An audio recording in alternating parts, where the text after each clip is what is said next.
खाबां दे देस मैं लावां उडारी। ऐसे कैसे कर सकते हैं संधुवीर जी?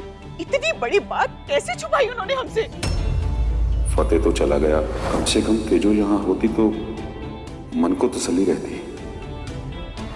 रोज गुरुद्वारे मिलते थे, लेकिन फिर भी कुछ नहीं बताया। अगर रूपी बता देता तो हम फतेह को घर बुला लेते। उसको अपनी गलती का एहसास तो हो ही गया था ना, हम उसको माफ कर देते। इतनी बड़ी बात हमसे छुपा ली, क्यों? इस क्यों का जवाब तो मैं उनसे लेकर रहूंगा।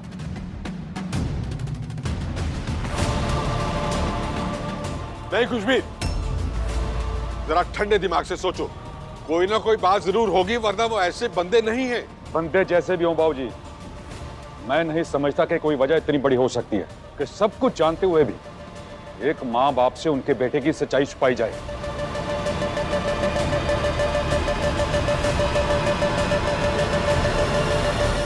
मैं बहुत दिनों के बाद कैंटीन के ब्रेड पकौड़े खाऊंगा। तुझे खाने तू भी आजा। चलते जो फटाफट खा ले, क्योंकि लंच ब्रेक ओवर होने वाला। हाँ हाँ।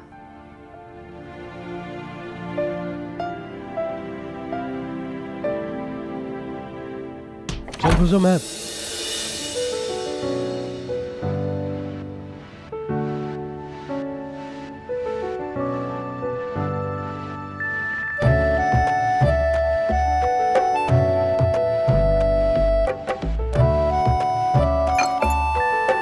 बुझो मैं कॉल करता हूँ तुझे। तेजो तुम बैठो, मैं बाहर जाके खा दूंगा। तुम्हें क्या लगता है तुम यहाँ रहोगे तो मैं खाना नहीं खाऊंगी? इतने भी इम्पोर्टेंट नहीं होते। तुम्हारे होने ना होने से मुझे कोई फर्क नहीं पड़ता।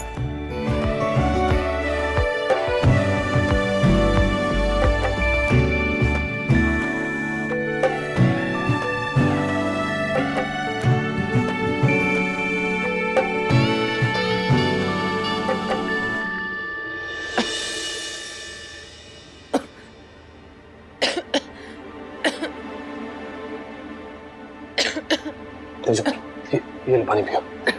अरे एक घूंट पी लो यार, नो प्लीज।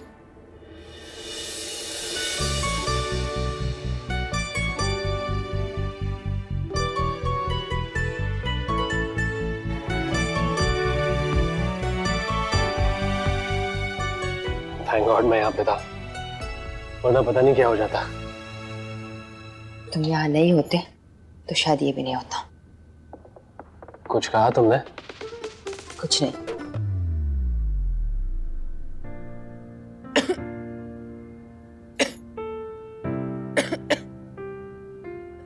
मुझे बाद में कोस लेना। लो पहले पानी पी लो। पी लो थोड़ा।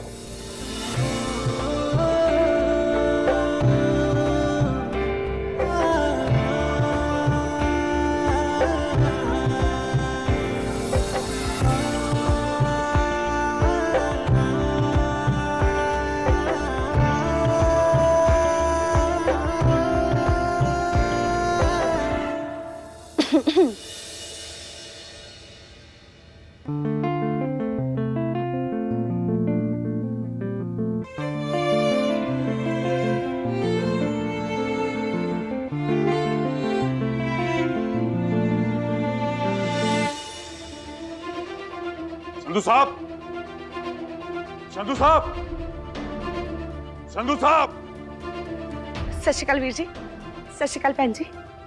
आओ बैठो जी। आनू संधू साहब कहाँ हैं? मैं बुलाती हूँ उनको, आप लोग बैठिए तो। आपकी हिम्मत कैसे हुई इतनी बड़ी बात छुपाने की?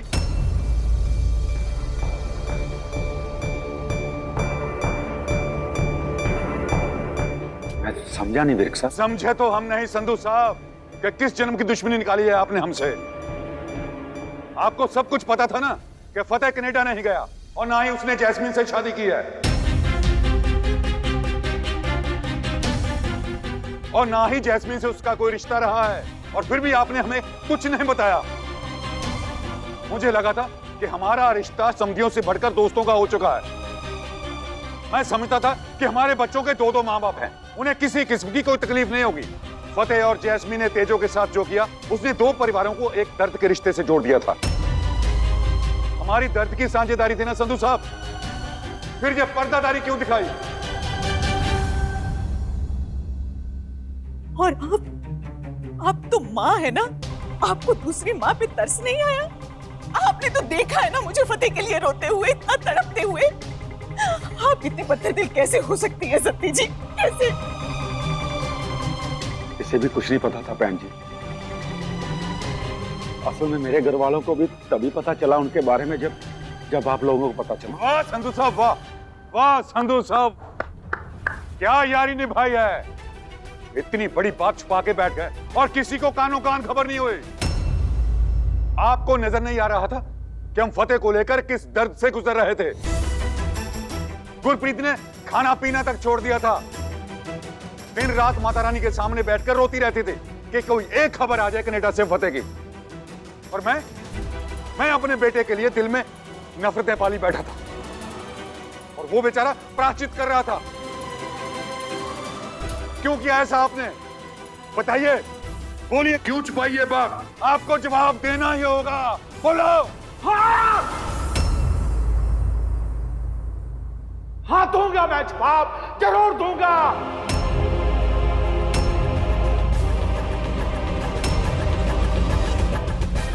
अगर आप पाप है तो मैं भी एक पाप हूं। आपके बेटे ने मेरी तेजो को कितने खून के आंसू रुलाए हैं, कभी सोचा भी है उसके बारे में आपने?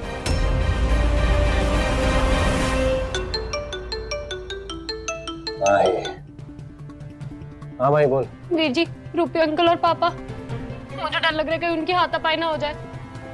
क्या? चलो माना कि जैस्मिन कसूरवार थी, लेकिन तेजो बेचारी का क्या कसूर था? बताओ। उसका असली गुनहगार सिर्फ और सिर्फ आपका बेटा है, बेटा।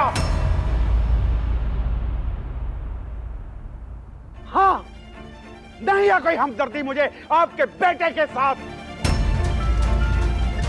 मैंने तो अपनी बेटी को घर पे पनाह नहीं दी थी, क्योंकि वो दोनों इसे लायक थे। और क्या आपको नहीं लगता कि उन दोनों ने जो किया उसके लिए उनको सजा मिलनी चाहिए थी? बोलो। और हाँ, अगर आपके बेटे ने थोड़ा सा प्रायश्चित कर भी लिया तो क्या हुआ? बस संधू साहब,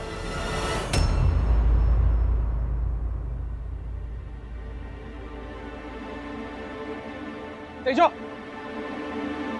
मैंने कहा ना कॉलेज में कोई ड्रामा नहीं, मुझे तुम्हारी कोई बात नहीं सुननी। तेजो, आई एम सॉरी तेजो, पर तुम्हें मेरी बात सुननी पड़ेगी। ये हमारी फैमिलीज के बारे में है।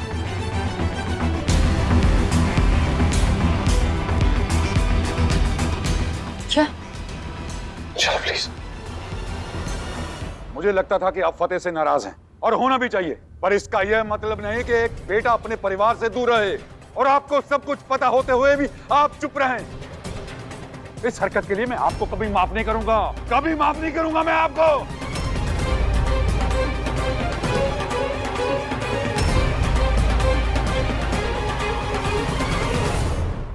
विर्क साहब, शायद आप अभी तक मुझे समझे ही नहीं। मैं बेटियों का बाप जरूर हूं, लेकिन मैं खुद गर्ज नहीं हूं। खुद गर्ज नहीं हो तो फिर खुद ही फैसला कर लिया मेरे बेटे को सजा देने का। एक वो आपकी बेटी जैस्मिन, जिसने पहले मेरे बेटे को फंसाया, उसका दिमाग खराब किया, और वो इतना बड़ा बेगैरत हो गया कि वो अपने माँ बाप घर परिवार को ठोकर मार के चला गया। वो जैसी भी है ना मेरी बेटी है, और एक लफ्ज और नहीं सुनूंगा अपनी मैं बेटी के खिलाफ। हाँ, सारा कसूर मेरी बेटी का हो गया, वाह। और आपका बेटा दूध का दूल्हा हो गया, वाह। आज आपने बता ही दिया कि एक बेटे का बाप कैसे बहुत करता है। क्या यही था आपका असली रंग? और जो रंग आपने दिखाया, वो आपने सोचा भी कैसे कि आप मेरे बेटे को सजा दे सकते हैं? आप होते कौन है मेरे बेटे की किस्मत का फैसला करने वाले? अभी उसके माँ बाप जिंदा हैं। हाँ, जिंदा है, जिनको कभी उसने मरने के लिए छोड़ दिया था। मैंने जो उसके साथ किया ना, सही किया, बस। उसने आपको आज तक बदनामी के सिवा दिया ही क्या है? और आपका नाम मिट्टी में मिला दिया उसने। आपका पॉलिटिकल कैरियर, आपकी इज्जत, सब बर्बाद कर दी उसने। क्या दिया उसने आपको आज तक? आपको दिन में तारे तक दिखा दिया उसने। कितना रुलाया आप लोगों को, याद है आपको? हाँ, शायद वो सही भी इसीलिए कि उसने ये सजा काटी, अरे दर दर की ठोकरें खाकर उसको अपने परिवार की अहमियत का पता चला है। जब खुद रोया है ना, तो तब उसको दूसरों को रुलाने का एहसास हुआ है। इसलिए यह सजा उसके लिए बहुत जरूरी थी, ये प्रायश्चित उसके लिए बहुत जरूरी था। वीर साहब, माँ बाप के होते हुए बच्चा सड़कों पर रुलता रहे? नहीं चाहिए ऐसा पश्चाताप संधू जी, नहीं चाहिए। खुद को रब ना समझो संधू साहब। आप होते कौन है मेरे बच्चे का पाप और प्राची देखने वाले? मेरे दरवाजे पे खड़े होकर उस धोखेबाज की वकालत करने की कोई जरूरत नहीं है आपको। मुझे जो सही लगा वो मैंने किया, बस। मेरा बेटा धोखेबाज, तो आपकी बेटी क्या है? अपनी ही बहन का घर उजाड़ के अपने जीजे के साथ इश्क लड़ा रही थी वो। ये मत चुप, मेरे सामने भागे ऐसी बातों में करना।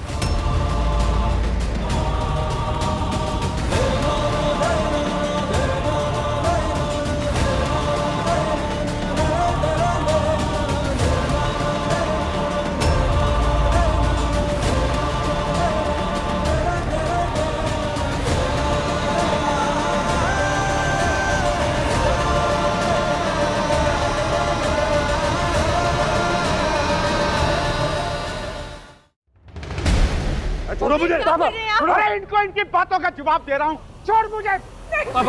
पापा रूपी अंकल की कोई गलती नहीं थी, मैंने इन्हें मना किया था। इनफैक्ट मैंने कसम दी थी कि आपको कुछ ना बताएं। ये तो उसी वक्त आपके पास आना चाहते थे, आपको बताना चाहते थे।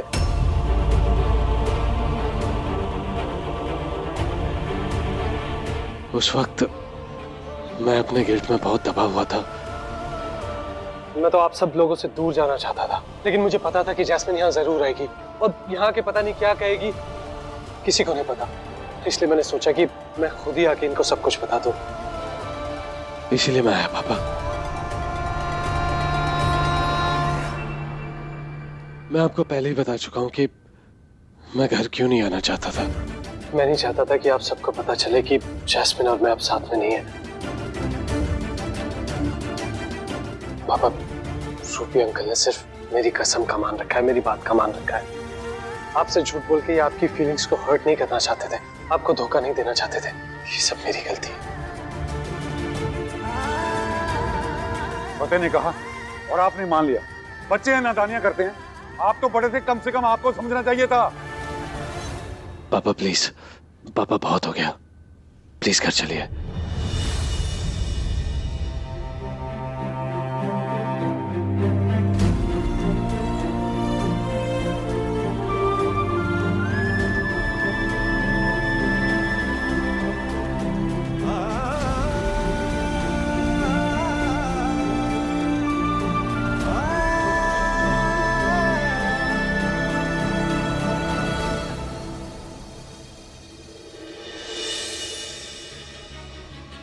अंकल जी मुझे माफ कर दीजिए, मेरी वजह से आपके रिश्ते में फिर से दरार आ गई। पर मैं आपका शुक्रगुजार हूं कि आपने मेरी बात रखी। मैं पापा से बात करूंगा, आप फिक्र मत कीजिए। फतेह,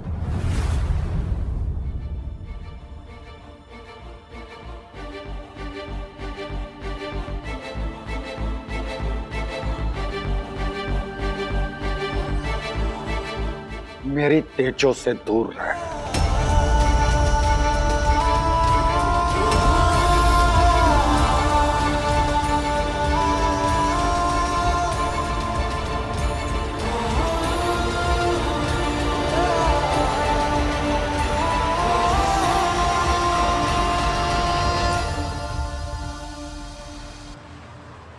क्यों दी थी तूने उन्हें ऐसी कसम?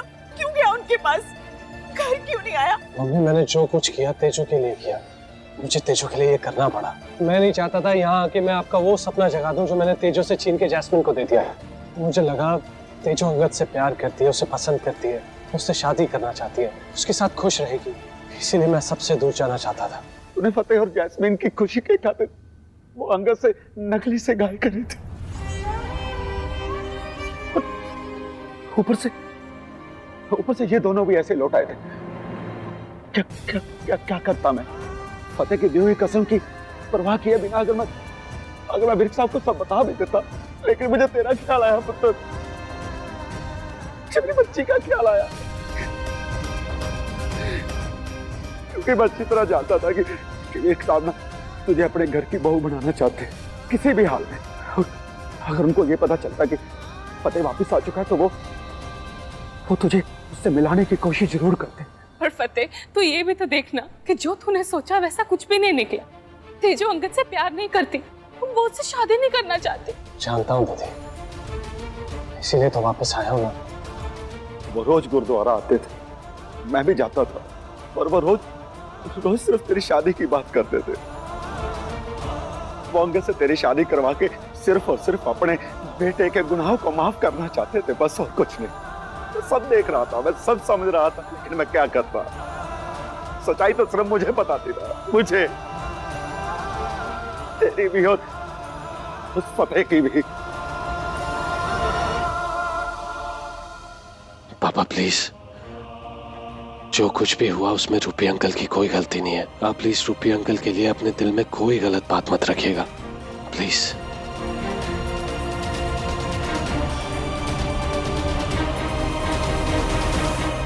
जो हुआ सो हुआ पापा, गलती तो हमारी है ना। हम एक बार चल के पापा जी से माफी मांग लेते हैं, है तो आखिर वो हमारे अपने। प्लीज चलिए मेरे साथ।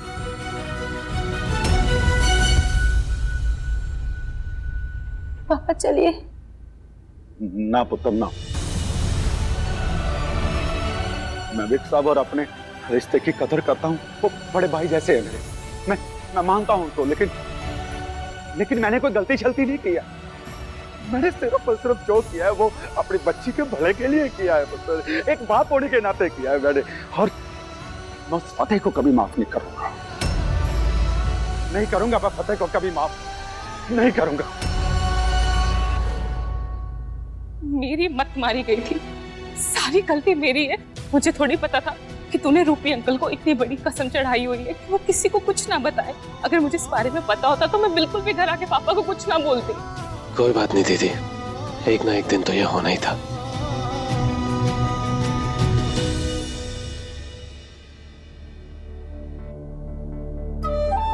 ये क्या हो गया दी? कहाँ तो हम फतेह वीर जी और तेजो भाभी को साथ लाना चाहते थे, और कहाँ अब दोनों फैमिली के रिलेशन स्टेक्स पर आ गए हैं। नहीं माही, तो फिक्र ना कर, मुझे पूरी उम्मीद है। और तेजो का जो प्यार है ना पापा जी के लिए, वो इन दूरियों को मिटा देगा। और तुझे तो तेजो का पता है ना, मेरे लिए भी तो उसने सबको मनाया था ना। तो बस पापा जी पे भरोसा रख।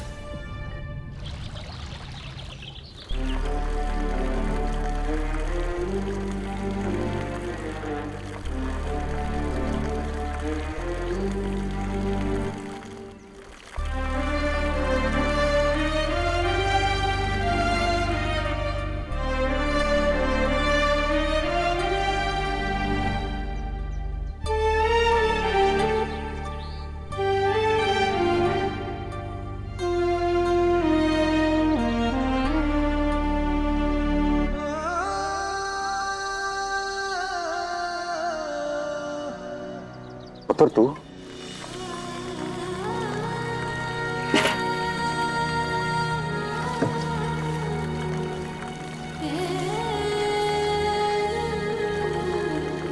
जानती थी आप रोज शाम को गुरुद्वारे सेवा करने आते हैं, इसीलिए यहाँ चली आई आपसे मिलने। पापा जी, मैं मानती हूँ जो भी हुआ वो ठीक नहीं हुआ, लेकिन पापा बस फतेह की कसम नहीं तोड़ना चाहते थे, इसीलिए उन्होंने किसी से कुछ नहीं कहा। आप प्लीज उन्हें माफ कर दीजिए। मैं तेरी सारी बात समझता हूँ पुत्र, पर ये आसान नहीं है। फतेह तो बच्चा है, संधू साहब तो समझदार हैं, उनको तो पता था कि वो गलत कर रहे हैं। पापा जी, आप मेरे और फतेह की वजह से अपने रिश्ते क्यों बिगाड़ रहे हैं? हम सब आपकी बहुत इज्जत करते हैं, आप सबको दिल से अपना मानते हैं, इसलिए कह रही हूँ, प्लीज सब कुछ भूल जाइए और उन्हें माफ कर दीजिए। तूने माफ कर दिया फतेह को?